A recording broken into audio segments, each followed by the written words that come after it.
many of us are longing for a way to really reclaim our humanity. And one way that we can do that is through spiritual community and spiritual practice. What can we do to intentionally, with kavanah,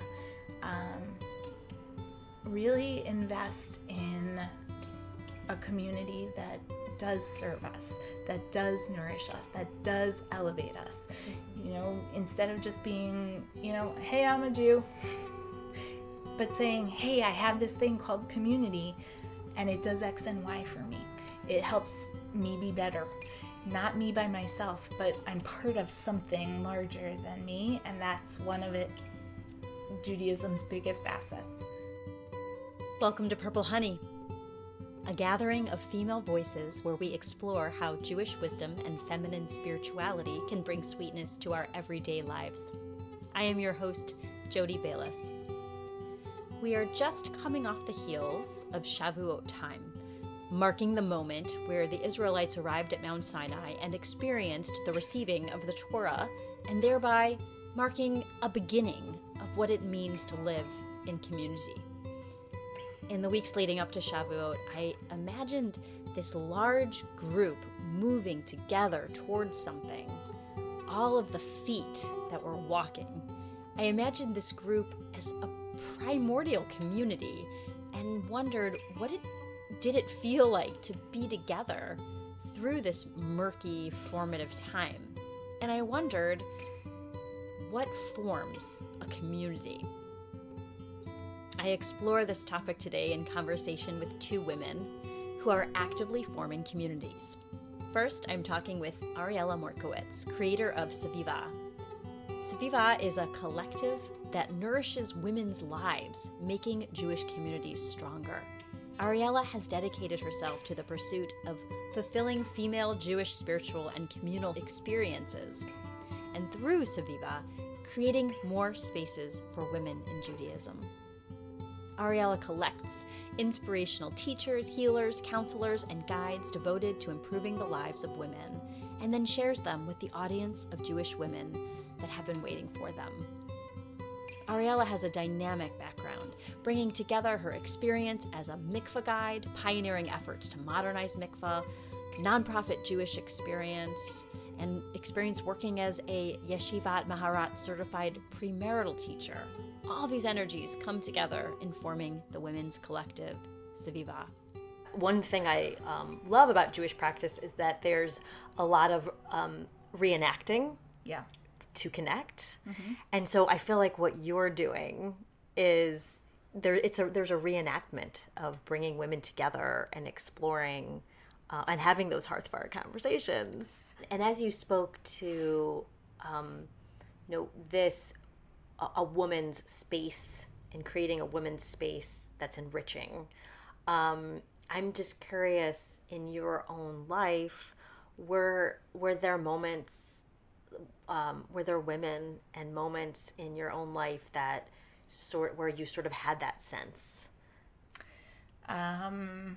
Okay, so full disclosure of the Ariele story. I grew up in a modern Orthodox household where segregation by gender was something that happened, not always, the modern part of modern Orthodox.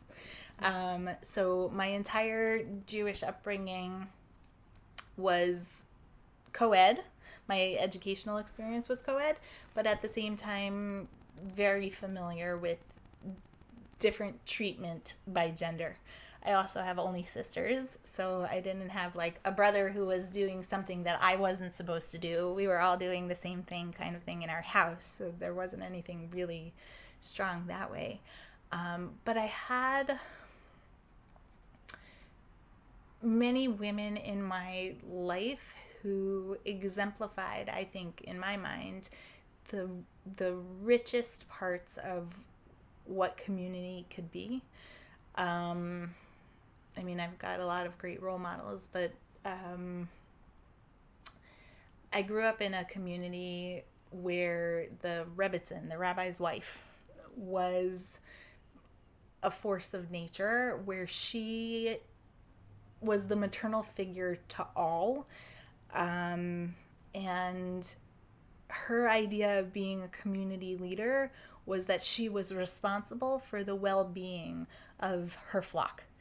And that was my model of what community leadership was. It was like, somebody's down on their luck. It's my responsibility to help figure out how to put that person back up on their feet, because that's what community is for. Their house, their door was never locked. Their front door was never locked, so that anybody who needed anything could walk in, and they did.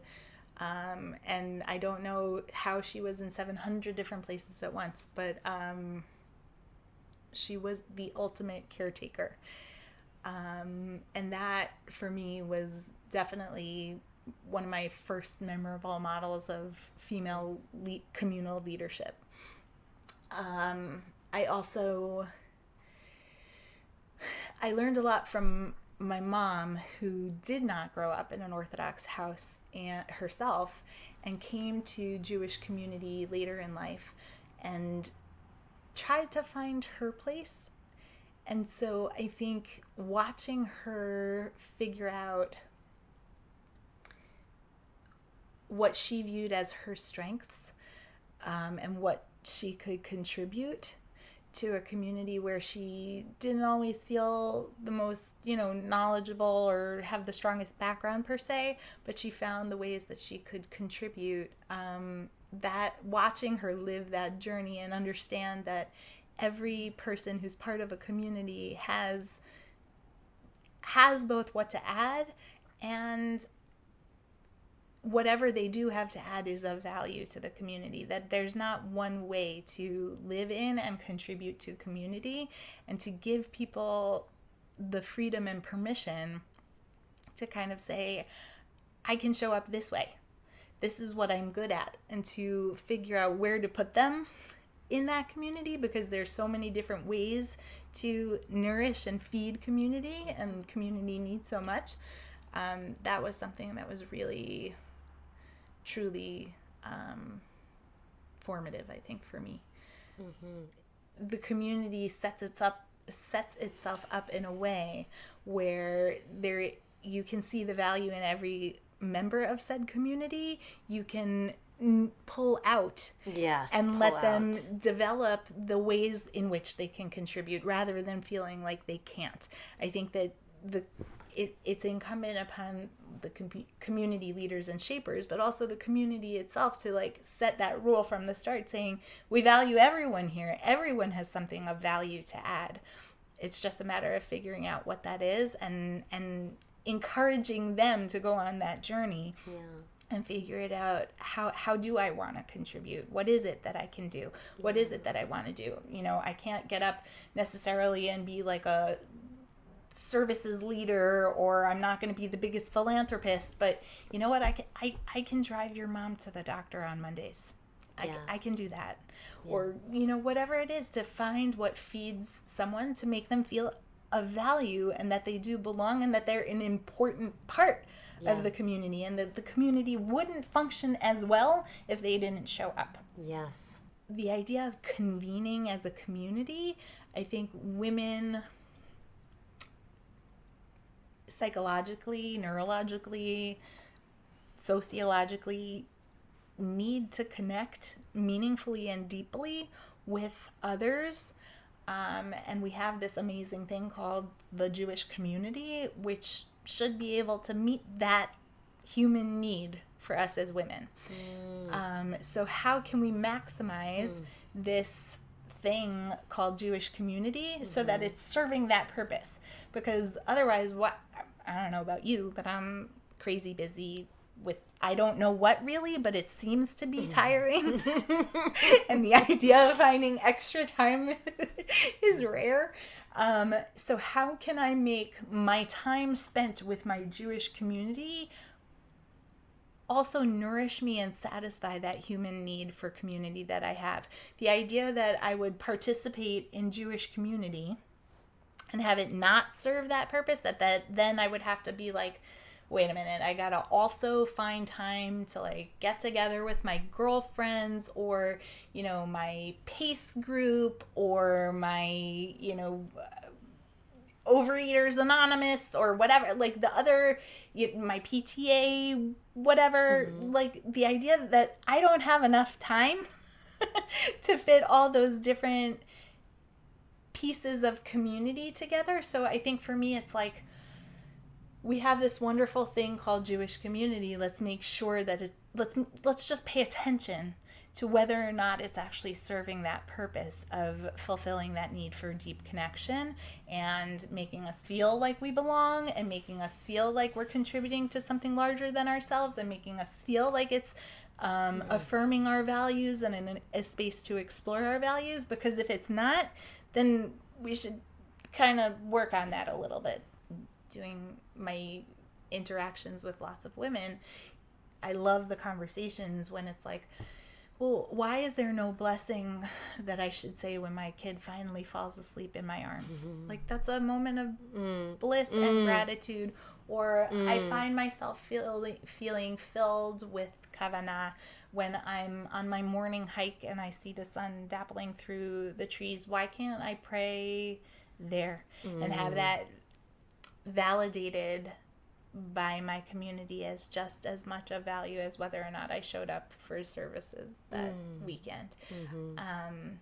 But at the same time, there's also this other beautiful concept of kehila and sibur, which is the idea of being a collective and functioning as a group, and that the idea that when we come together, we are stronger, more powerful, or on a higher plane.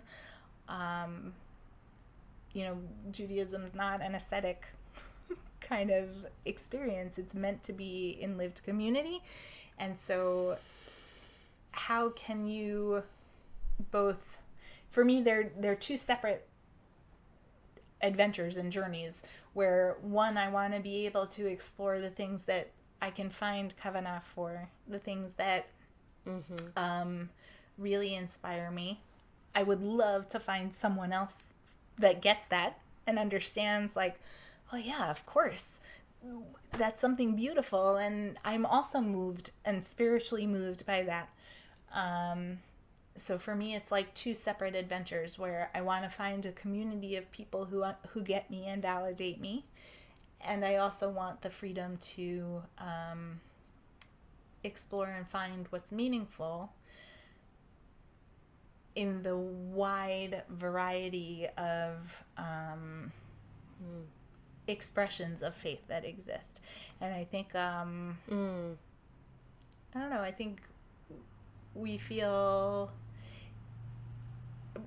again, I grew up in a modern Orthodox background, so your structure is your structure, and we don't necessarily deviate that much.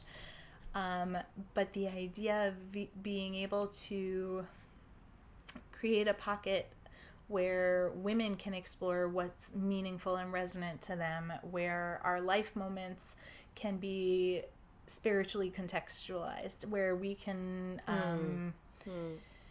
unpack our lived experience and show gratitude, confusion, whatever, and engage with the divine in our lived experience. That there's not that many forums in which to do that.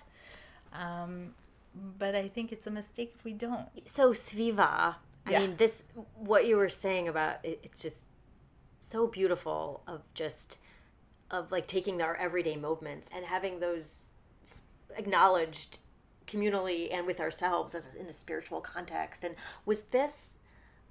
were these some of the seeds for you that led you to establish the women's collective that you created, SVIVAH? So when I first moved to DC, I was asked to volunteer at one of the local mikvahs, the ritual baths, as an attendant. Women were so gracious and shared the common thread that ran through being part of this experience for so many different women. Later on, this was a mikvah that was open to the entirety of the community. And so seeing that women were coming and looking for a space to spiritually validate what they were going through, either celebratory or not, or, stuff that makes you angry, stuff that makes you joyful, stuff that makes you prayerful, hard stuff, ugly stuff, wonderful stuff. They were looking for spiritual validation in that moment. And by including me or whoever they brought, they also wanted to make it a communal experience. They took this very individualized, lived moment and were saying, I need to make this a spiritual thing, and I want my community to be a part of it in some way, even if it's by having one person there, that it's not just me by myself. And for me, that was this aha moment of, wow, we live these rich, complex lives that we perceive as unique most of the time are not. There's somewhere out there who's also either walked it or is in it or whatever with you. You might feel alone in it, but the odds are that it's not. And we're actually craving an insertion of spirituality in that moment and community in some way. SVIVAH comes from that, where we can take this beautiful hodgepodge of Jewish womanhood that we are and connect us to each other, so that we can feel that we're not alone with where we stand or where we walk, good, mundane, horrible, whatever it is. It's not just us living this life. And that we can feel that deep sense of connection and validation, connecting us better with the amazing resources, providers, clergy, the support system that exists, doing a better job of making sure that pipeline is working the way it should. We have this amazing community that we live in, and there's tools to help us live stronger, better lives, and making sure that that pipeline works really well. So connecting that, and then connecting us as women to conversations that should be happening as a collective. So instead of these, more private, organic conversations that happen over coffee, or, I'm really mad about something, or I'm passionate about X, or I'm confused about Y, to really convene us as a community to use it as an opportunity to learn, to flesh out how we're thinking or feeling, and to, if it is called for, propel us to act on that, the things that move us, or the things that we want to learn more about. I think that there's just not necessarily a space always as a community to have some really critical conversations about who we are as women, who we want to be as women, how we want to raise the next generation of women, opportunities to really embrace this concept of Misora, of tradition, handing down lived experience from one to the next. There's some amazing ladies who've lived a lot of life, and how's she going to teach me? How am I going to learn from her? Where? Where is that forum for her to share the life that she lived, so that I'm not reinventing the wheel? We're all looking for that microwave button, that shortcut. Somebody else has done this before me. There's lessons to learn. My daughter, I love her. We have a great relationship, but the truth is, she'll probably listen to someone else's mom faster than she'll listen to me. Where do we convene those conversations? What are some of the types of events that you've held, and what are just some maybe bright stories that have come from those? We had a conversation geared towards loss in a very, very broad sense, and how you handle yourself in a moment of loss. And it could be from, losing a parent to moving out of your first apartment. But the idea of how to most come out of that experience strongest, most healthy. And what was beautiful about that experience was that the topic was self-selecting for who would come into the room. And the idea of creating a structure where this wasn't a room for chit chat. This was we're coming into this room with intention to connect with one another over a topic that's resonant for each one of us, because we chose to show up here on a Tuesday night. And we're going to come together for 90 minutes. We're going to make sure that you can connect deeply with the woman sitting next to you or whoever, and really feel like you worked through whatever it was for a little bit, what you were holding when you walked into the room. And then you can go home and, make lunches for tomorrow or pick out your clothes for your business meeting or whatever it is. Mm-hmm. But to really make sure that the idea of gathering together was purposeful and intentional, and you connected about what was important to you with someone else for whom that was also important. That was amazing. So you come to this conversation, you're all in. Yeah. And are there pieces of, is it a mixture of like life wisdom, stories, Jewish wisdom that are all kind of woven together? So we were so thankful and lucky to have Devorah Enton, who's a fantastic therapist from Philadelphia, who came and joined us. And the idea of putting an expert up as our facilitator and guide of conversation, that was, again, maximizing what community's purpose is.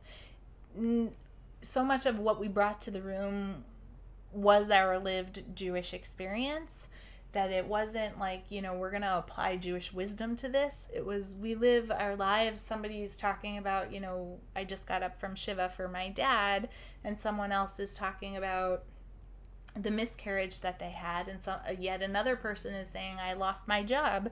And everyone wanted to talk about what they brought into the room. And the idea, again, is how do we maximize what community is doing for us? Not necessarily that it's moving us spiritually, but that this idea of a kehillah, that it's elevating us to be able to do more than we could alone. I'm better off for having, come to that room on a Tuesday night to have processed XYZ in the company of others with an expert at the front of the room guiding that conversation. That is why we live in community, and that's what community is supposed to do. So that, I'm not sitting on, so that hopefully it propels my growth, right? But then on the other side, there's also the opportunity where we bring in clergy from different denominations to offer whatever wisdom they want. We had Rabbi Sarah Tasman, who I know you know, come and share with us her views on Hanukkah. And with a diverse room of women, and everybody could enjoy and connect with what she was teaching, and that's fantastic. And then on the flip side, we have Eliza Sperling leading her Torah series, which is the idea of, again, creating a space for women's voices and women's lived experience to be the lens through which we look at our foundational texts. And there's this concept that there's 70 faces to the Torah, that you can interpret it 70 different ways, and one of them should be ours, right? Like, let's create a room for women where we look at and interpret and discuss and digest our texts through our lens, and just, tomorrow you can go and look at that same text in a different room with different people, and it's just as valuable. But there is value to this. There is value to coming together as women and bringing our stories and our gleaned life wisdom to look at these foundational texts with others. Eliza is amazing as an educator, and her educational view is that this idea of chavruta, the idea of coming together with a learning partner, it's so amazing. You have this shared text or topic or what have you, two different people who agree to sit down it's amicable from the start. It comes from the word chaver, friend. You agree to sit down, but you come from different perspectives. And the idea is not necessarily to convince one side or the other that you're right, but that the practice of digesting it together elevates your outcome. That I don't have to come away from the table thinking that, I'm wrong, you're right, or vice versa, that I've convinced you, but that experience of, grappling with it together and discussing it together will help me fine-tune my thinking, and that in the end, the concept of the text for both of us will have been elevated for having come to sit down at the table together. What does SVIVAH mean? So SVIVAH comes from the word sivuv, like it's great for Hanukkah, like a sivivon that goes around, like a dreidel. It means literally to surround her. It's also the Hebrew word, it means entourage. It's your girl squad. I love that. Yeah. And what is your hope for the future of SVIVAH? It's newly formed, just this past winter, right? Yes. So very newly formed. I think we could go in two directions. One, we could be obsolete in a couple years' time, and I will be the happiest person on earth, because it means that the rest of the Jewish community woke up and said, oh, we should pay attention to the woman's experience of our communal faith, and make sure that we're tending to it and nourishing it. And great, I got no job to do. Fantastic. The other trajectory is that we've created a space in the Jewish communal landscape that is just dedicated to what women need as humans to feel nourished and satisfied, spiritually and otherwise. I think, it would be beautiful to have, you can imagine, like the JCC for women or whatever, where you can have a yoga class led by someone who's celebrating one of the prayers for our bodies, or we can have a class dedicated, there's another class going on dedicated to premarital counseling, and there's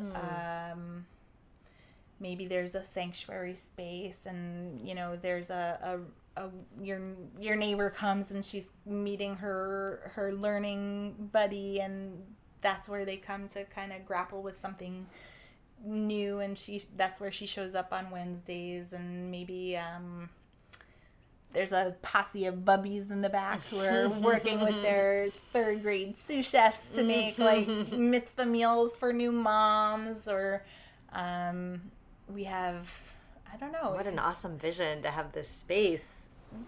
But everything, it's like, what do we need to make women feel powerful and strong? Because that's what community is supposed to do. How do we take a space that invests in women, in their growth? How can we use, do we hire a bunch of young women and have them run the space so that they learn how to advance professionally? Or is there a preteen sisterhood that's like learning how to raise money for a kickboxing class or something? Is there a public speaking course that you can take? Where are the ways that we can insert ourselves so that also, again, going back to my beginnings as a mikvah attendant, validating our lives. How do we create an opportunity for you to come and plant a tree for the miscarriage that you had, and have everybody recognize and honor that in a public way? How do we talk about, marital difficulty and struggle in a way that's really real, and understand that navigating this community as a single person could be a challenge, and how do we support each other through that? How do we create a space where your identity as a woman is the sole focus of what we're doing, rather than, many of the ways that the Jewish community engages with its women is who we are in relation to others. Are you single and looking to be partnered? Are you a new mom? Are you getting married and you're the future of Judaism, so we better get our talents into you quick? Or are you the volunteer that we're dependent on to do everything? Or are you a potential philanthropist? Or are you a crisis case?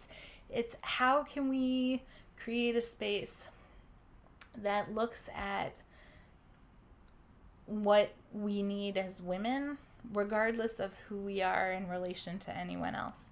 I'm truly fascinated by what it means to live in community, especially in a day and age when we're doing so less and less, when we're, becoming more like this is the loneliest generation and people are not coming together and joining and feeling more and more isolated. And so I love this gift that we have that is the Jewish community. And so I think, speaking to perhaps that differentiation of, we left Egypt as a people, right? We were identified as those Jewish slaves who upped and left, versus that moment of codification when we became a nation and a community where we had rules and values that we embraced, that then governed how we exist with each other in community, right? Those are all the interpersonal structure to how to relate to others, how we interact with one another, and in infusion of the spiritual and how we relate to some higher hand in life. I want to, with SVIVAH, see what happens if we insert that kavanah into community and we put in that intention and intentionality and say it's supposed to be doing something for us. It's supposed to be a kehila kedosha, a holy collective. It's supposed to elevate us. So let's figure out what structures, what rules, how can we create a room that is respectful of everybody's godliness? How can we create a space that is safe and lets us be who we are unapologetically and feeling embraced and unthreatened? How do we embrace that value and understand that being part of a collective is actually better than being an individual, and fight for the collective, and to come to the table fully, to be prepared to give and take, to be able to kind of pull yourself back when needed for the sake of someone else who needs that space, and so that in return you'll be welcomed, and embrace that vulnerability so that we can hang on to this concept of community. Next, I am talking with Lauren Spokane from the new Synagogue Project. Lauren Spokane is the lead instigator and board chair of the new Synagogue Project.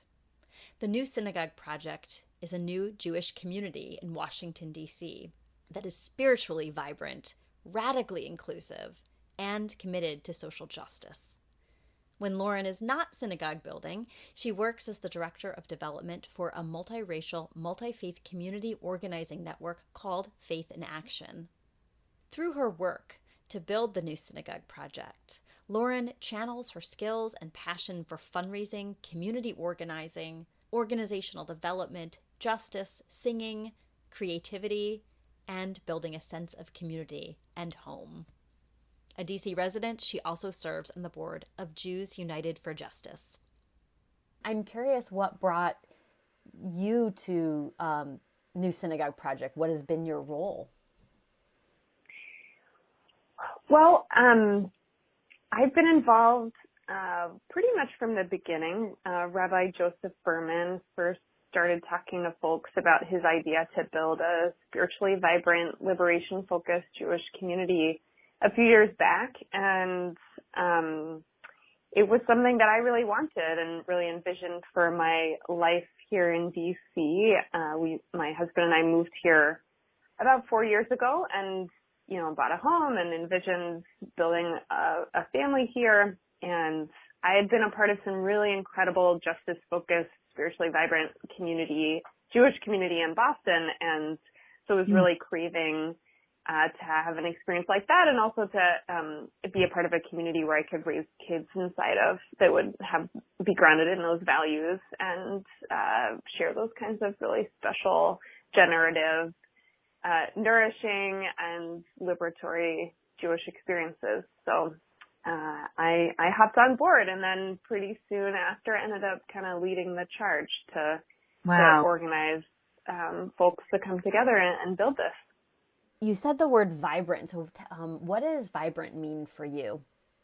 Part of the vibrancy comes from co-creation. And so when we've taken an organizing approach that we're starting with what are our stories and, sitting down one-to-one with folks over coffee and saying, what's your Jewish story and what are you longing for?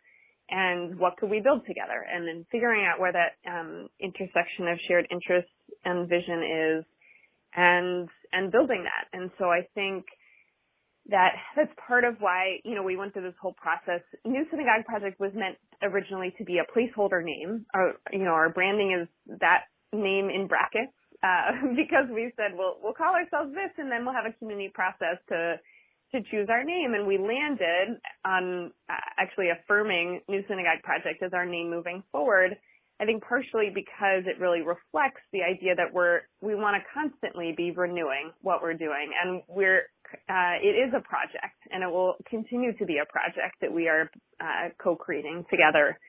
And so we don't have to do things the way that they've always been done, or, just because they've been done this way in other places or the way we grew up, that we can experiment and we can generate the kind of spiritual experiences and community experiences and bold action for collective liberation that we want to be engaged in. So there's so much there, and I'm just going to pick a few pieces out, and I do want to, and it's so rich and exciting, and I feel the momentum and the spark, in this story of formation of New Synagogue Project. I've been, again, in this post-Passover, pre-Shavuot time, or again, this podcast will be just after Shavuot, sort of will be the sweet taste in our mouth, but, it really, you get this, sense of what was it like, communing back into time. And I'm getting, as you're saying these words of, generative and something that's fluid enough that it can renew itself, and co-creation and stories. I feel like if I sat and thought about it, and sat with those words long enough, it would transport me back to this post-Exodus time, Yeah.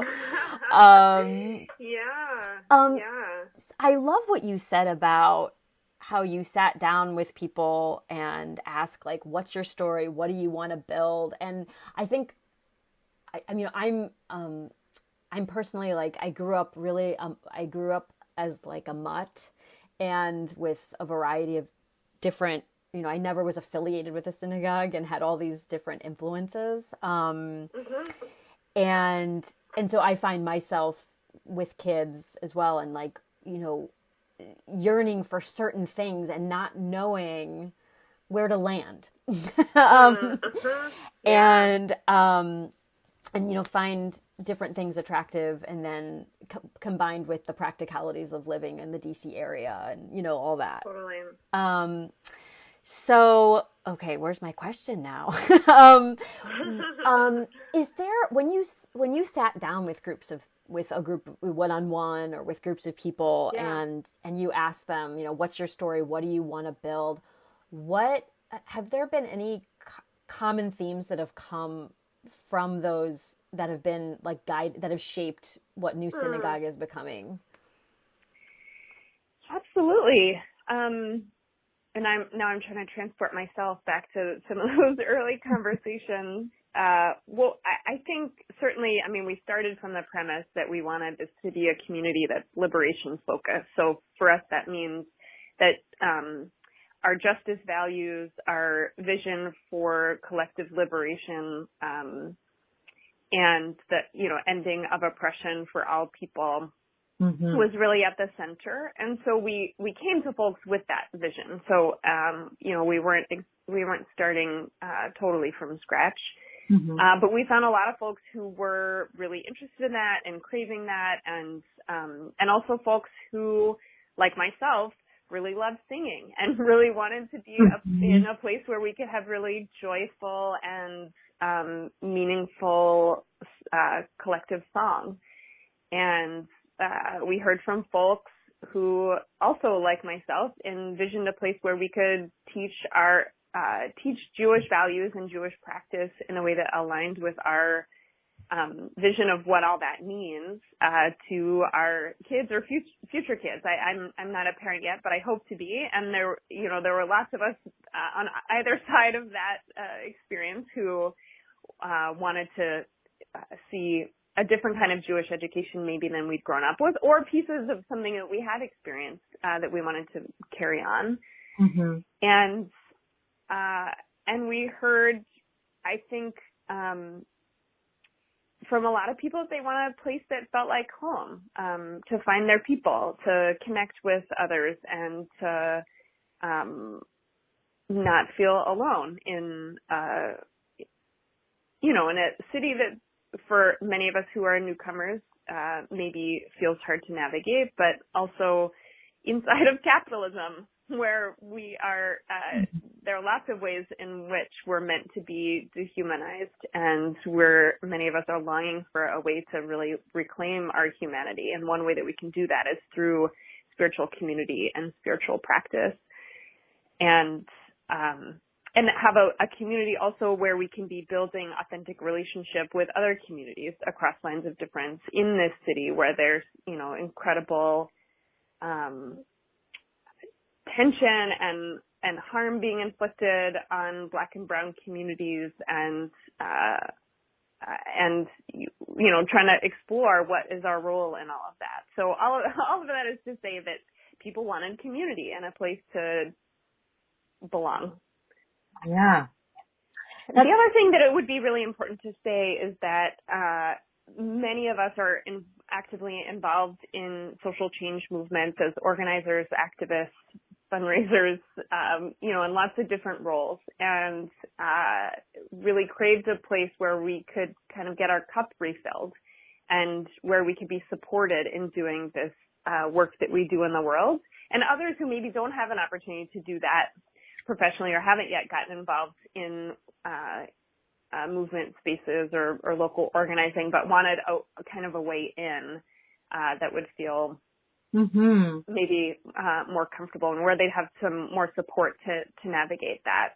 So I think we have folks across all of those experiences, but certainly an interest in supporting people who are engaged in activism and organizing was a really big motivator. Tell me a little bit about the joyful singing. Yeah. So, sometimes I forget to mention, but one of my inspirations and motivations for this project was a few years ago, some friends of mine started something called Let My People Sing, which is a Jewish singing retreat that happens once or twice a year, usually at Isabella Friedman Retreat Center in Connecticut. And so I started going around the time they kicked this off about 3 years ago. And every time I come back from one of those retreats, I'm so full of joy and inspiration, and I've just been singing my heart out all weekend and learning new music and old music and music from many different Jewish traditions from all over the world in different periods of history. And I kept feeling like I really wanted to have that experience all the time, or more regularly throughout the year. And so that was absolutely a piece of what I had in mind in building this community, and other folks too who were involved in New Synagogue Project early on, who were also attendees of Let My People Sing. And so we have a singing team. We have a set of folks who meet regularly to learn and introduce to one another new tunes and new melodies for our Shabbat services on Friday night. And that group also organizes a monthly tish, which I believe means table in Yiddish. It's basically kind of a community thing. And we really get together usually around Havdalah once a month, which is the ritual that transitions us from Shabbat into the new week. And we just sing for a few hours, and anyone can introduce a song. We give folks some guidance about how best to teach a song and encourage everyone to share the background of where the song comes from. All of those norms we drew heavily from Let My People Sing. And we do a kind of mini version of that actually usually at the end of the night during our potluck dinners after Friday night services. So we do a little singing circle in the last half hour or 45 minutes of the evening. And I've been really thrilled that we've been building the kind of singing community that Let My People Sing has taught us to build and helped us experience when we're at those retreats. And we have some folks who really only come for the tishes each month, because what they really want out of Jewish community is a space to sing and be a part of music. And, it's joyful, and it also can be somber and can help us get in touch with all kinds of emotions that are sometimes hard to get in touch with only through our brains, through conversation or through writing or, the other modalities that tend to be preferenced certainly in our day jobs and in other parts of our lives. Yeah, there's something so expansive and progressive around this feeling of using song, using even movement and body ritual perhaps to like tap into that what the essence of just to tap into something more deep. Rabbi Sarah Tassman introduced the post meal like shortened version of Birkat. It's like the Brikra Hamana. Yes. And for the whole my family has been, I think we've fallen off the past couple weeks, but we really, I have a 4 and 7-year-old, and like everybody is just so into it. Like it's such a sweet way. So good. Such a sweet way to finish the meal. Actually we just started doing that at the last Shabbat dinner. But I think we probably used a new version. Well, I know that we used a new version. I'm not, so it might be a little different than the one that you learned. And it's so fun. Written by Batya Levine, who actually is, she's this amazing Jewish songwriter and has just been super prolific, writing lots of amazing Jewish tunes in the last few years. She's one of the co-organizers of Let My People Sing. And we find that often during a tish or a singing circle at Shabbat, maybe half the songs will be Batya's songs. So really recommend looking up her SoundCloud. And there are other amazing Jewish songwriters producing all kinds of amazing music right now. That a friend who's one of the other organizers, Rabbi Monica Gomery, has said, "Isn't it just an incredible time to be alive in the trajectory of Jewish music?" It's very sweet. Another thing about New Synagogue Project is the space and the location. You meet typically in Petworth, in Northwest Washington, right? Yeah. Mm-hmm. In various church or community locations? Yep. And is what's that process like of just settling on spaces? Is just where can we find some space, or? Well, we thought about a couple of things when we were first starting. Certainly as a new entity, there isn't really, you don't have a whole lot of options. We weren't sitting on a pile of resources to buy a space, but in addition to the resource constraints, we also really felt like, as a community of largely folks who are newcomers to DC, who are implicated in the process of displacement, that's pushed Black and brown folks out of the city, particularly Black families, that we didn't need to buy another piece of property for us to own and administer. Now, that doesn't mean that someday we might not have a building, because certainly there are downsides to not having a dedicated space.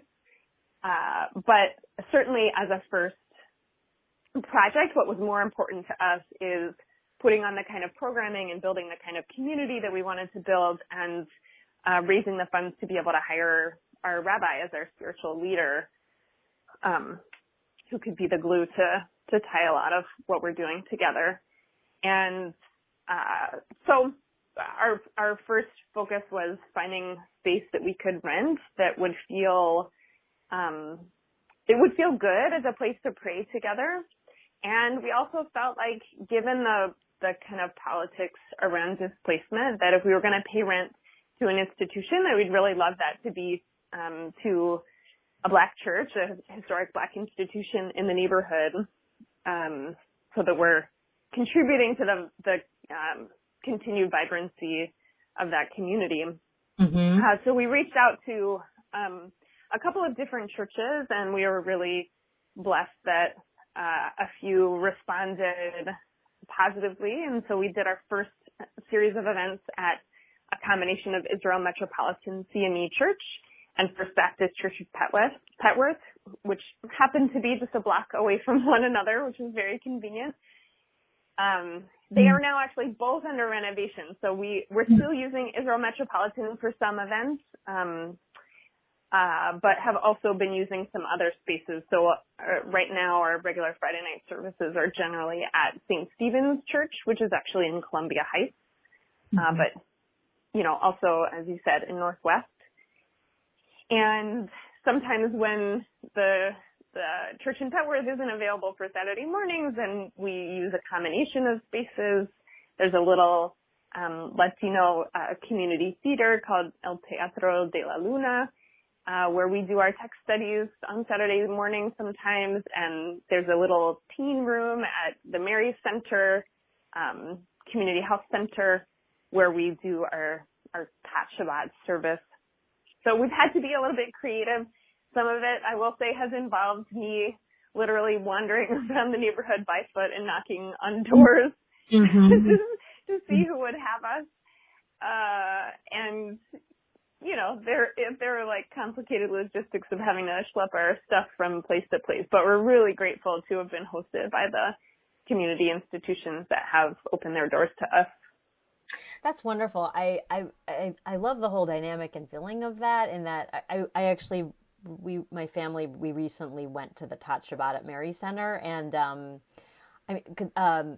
I'd formerly, until recently had worked in a large community organization that networked with other community organizations like Mary Center. And so for me, bringing my kids there, I was like, this is like killing two birds with one stone. We get to be in a community center where I could show my kids where resources are for families, for underserved families, women families, and go to synagogue. So I have to say, like, I was really loving that element. Oh, I'm so glad. So New Synagogue is, it's structure around while there's this fluidity and growth, and then there's also these more formed and clear foundational pieces. And I'm just curious what your thoughts are as things are forming. What does communal leadership mean or what does leadership mean in the context of the formation of New Synagogue Project? And it can mean many things, like if it's having a spiritual leader, or, and then all the other types of leadership.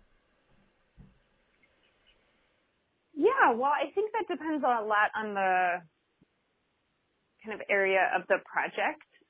Leadership will look a little different. There are some, our treasurer, we have kind of a mini finance team, which is me and our treasurer and, the person who's now stepped into a new role we created around operations. And it's really just about managing an organization, much like you would in any other nonprofit. And then there are teams that are really actively engaging new folks in the work and actively soliciting input on, well, what should our programming look like? Mm-hmm. So we have an arts, culture, and learning team, and we've got, and over in the justice space, we're really trying to build long-standing partnerships with other communities and social justice organizations. So leadership looks like, how can we sustain a partnership, build a relationship, help build bridges between our community and other communities. I would say across the board, we have a real value around leadership development. And by that, I mean, we're constantly looking out for who can we bring into leadership and what's a pathway for them to, show up to something and then be asked to be involved in the planning of something. And then, if it's the right path for them and it's not, this is not a thing that everyone is interested in or wants to do or has the capacity for in their lives, but that we see everyone as a possible leader in some role in the community. And so that's something that is a core value. And as I said, that comes from the kind of DNA of both Rabbi Joseph and myself, and as a result, the project that's based in community organizing. Mm-hmm. Are there stories or specific traditions that are nourishing for you? Well, one thing that I reference a lot is thinking about even just the idea of Shabbat. And since being heavily involved in building this project, over time, I started thinking a bit more about my own Jewish practice. And I think partially it came from realizing, well, if I have my day job and I have this other project that's kind of a whole nother volunteer job, I've got to figure out how I'm going to rest in order to sustain myself. And then realized, well, we have this beautiful innovation in Jewish tradition around Shabbat, where we're commanded to rest for a day each week. And so in the fall, I started for the first time really taking that more seriously. And I don't check email during Shabbat. I don't check social media during Shabbat. I use this nifty little downtime tool on my iPhone to automatically turn off most of my apps during Shabbat. And so it clicks in every week. Cool. And part of what's really beautiful to me about it, aside from just the kind of human necessity for rest, at our very first New Synagogue Project event last May, Rabbi Joseph did some teaching about Shabbat as a time where we're meant to imagine the world to come and envision what that should or could look like. And I interpret that to mean, like, what is the world as it should be that we're building towards? And I'm so inspired by the idea that we have this ritual that we're supposed to do every week that is a space for us not just to relax, but to imagine. And again, back to feeling like all the ways in which living inside of a capitalist system dehumanizes us. This is, the opposite of that. Like, what is beyond what we experience in our day-to-day lives? And particularly for those of us who are involved in activism and organizing, and in this particular political moment where we often find ourselves in a reactive resistance mode, that it's really critical for us to remember or figure out or start brainstorming, what are we building towards, and what's the vision that we're really trying to create that's in place of the harm and oppression and injustice that we witness and experience right now.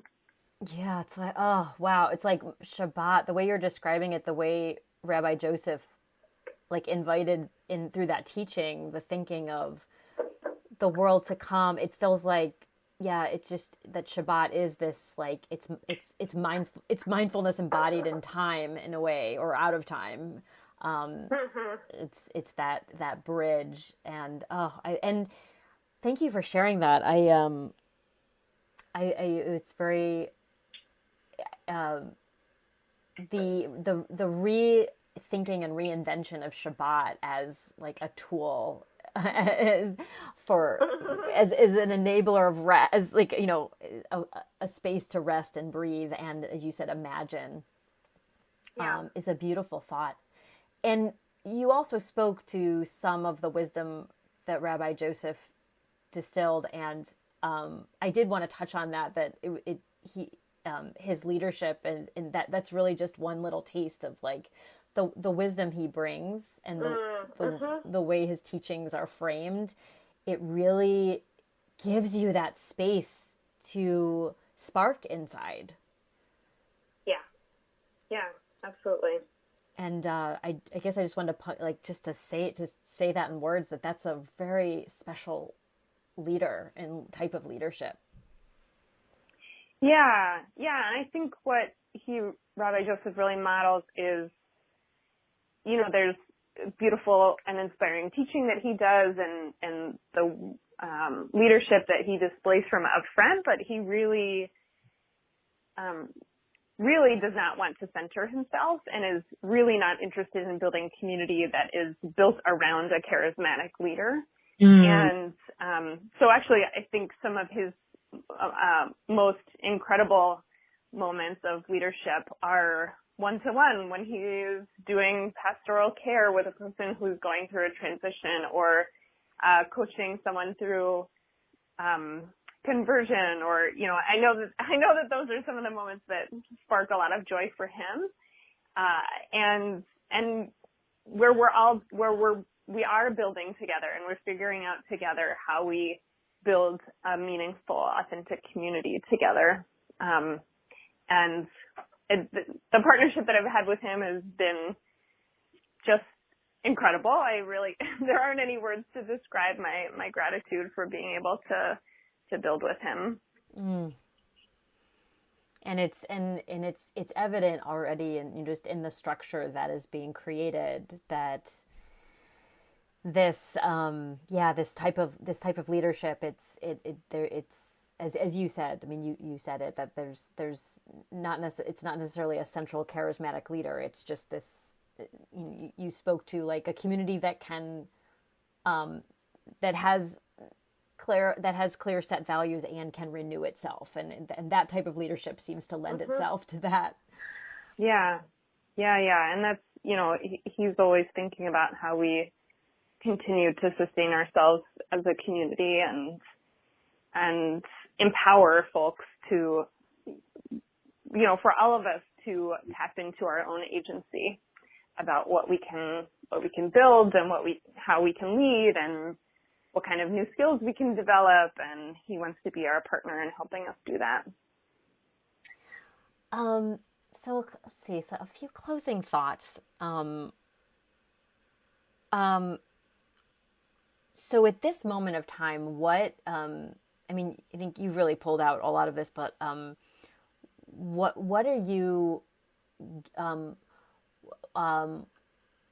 how is New Synagogue Project nourishing you at this moment in time? Well, certainly in the ways I described, in helping me develop my own Jewish spiritual practice, and giving me the opportunity to sing in community, which is something I really love. And honestly, the process of building the community of my dreams is pretty wild and amazing. And I often say that it's really the greatest gift and the most incredible opportunity that I've had, that this project came into my life and I got to throw all of myself into it and bring all the parts of myself into it. And I think that's been part of what's made it so nourishing and sustaining for me, is that I've had a lot of different kinds of experiences as an organizer, as a fundraiser, as a person involved in building Jewish community in other places, and just, being involved in nonprofit management, all the different things that are involved in starting a new project. And then I've also gotten to experiment with and grow some new skills, really seeing the pieces of my role that are spiritual leadership, and how we bring a group of people together around a shared vision and enable, help support folks in unleashing what it is that they want to bring to the world. And now for some sweet notes. Sweet note 1. In community, how we build is just as important as what we build. And part of the life force of community is its innate ability for self-renewal, as community organizing principles inspired the vision of New Synagogue Project. New Synagogue Project is writing into its organizational DNA and building into its structure the ability for continuous renewal. It also struck me how Ariele, through SVIVAH, comes from a community where, as she described, your structure is your structure. She was inspired to build out as a way to maximize, as she had said, the Jewish community that already exists. And it is her intention to take what comes from SVIVAH and infuse that back into the structure. This theme of innovation and renewal within a structure and resiliency of the structure itself is an interesting common theme across these two different communities. Sweet note 2. Song. Sigh. I felt so lighthearted in hearing how part of what Lauren yearned for was to build a community where song brought that vibrant, soulful expression. Using the new inspiring tunes combined with some older ones and having dedicated song time, it just brings something. It adds a bright beat. And a personal confession, I too always yearned for a community where song was central. And I just never gave myself that inner validation that this was a legit way to, a legit piece of community to really look for as a central part of that community. So I thank you, Lauren, and I thank you, Rabbi Joseph and New Synagogue Project, for modeling that song is so significant and is a key ingredient to what makes community joyous and vibrant. Sweet note 3. It is the personal stories that help to build community. In its early stages of New Synagogue Project's formation, a question that was asked in the one-on-one conversations is, what is your Jewish story?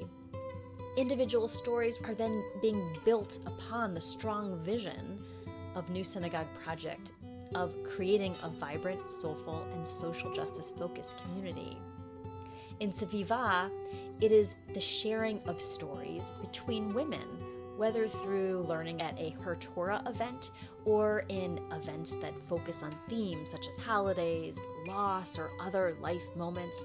These events are forums for sharing stories and creating deep connection and amplifying Jewish women's stories. Sweet note 4. Leadership. As Ariele is leading the charge in forming SVIVAH and described the inspiration and modeling of women's leadership she received from her Rebbitzin growing up, she is also bringing in and collecting teachers, healers, leaders, guides to enrich SVIVAH gatherings. And as leadership in New Synagogue Project ranges from the organizational to the logistical to the spiritual, it was striking how Lauren described New Synagogue Project's spiritual leader as being in partnership with its members to co-create this vibrant community. This configuration of decentralized leadership strikes me as such a strong invitation to members if they feel called to bring their strengths and share their gifts and be part of the building process. I'd like to thank Ariele and Lauren for their generous conversations and for their good work. This was such food for thought. I'd like to thank Ethan Bayless, sound engineer and co-producer. And for upcoming events, I am so excited to be partnering with Rabbi Sarah Tassman for her Summer Solstice half-day retreat on June 21st.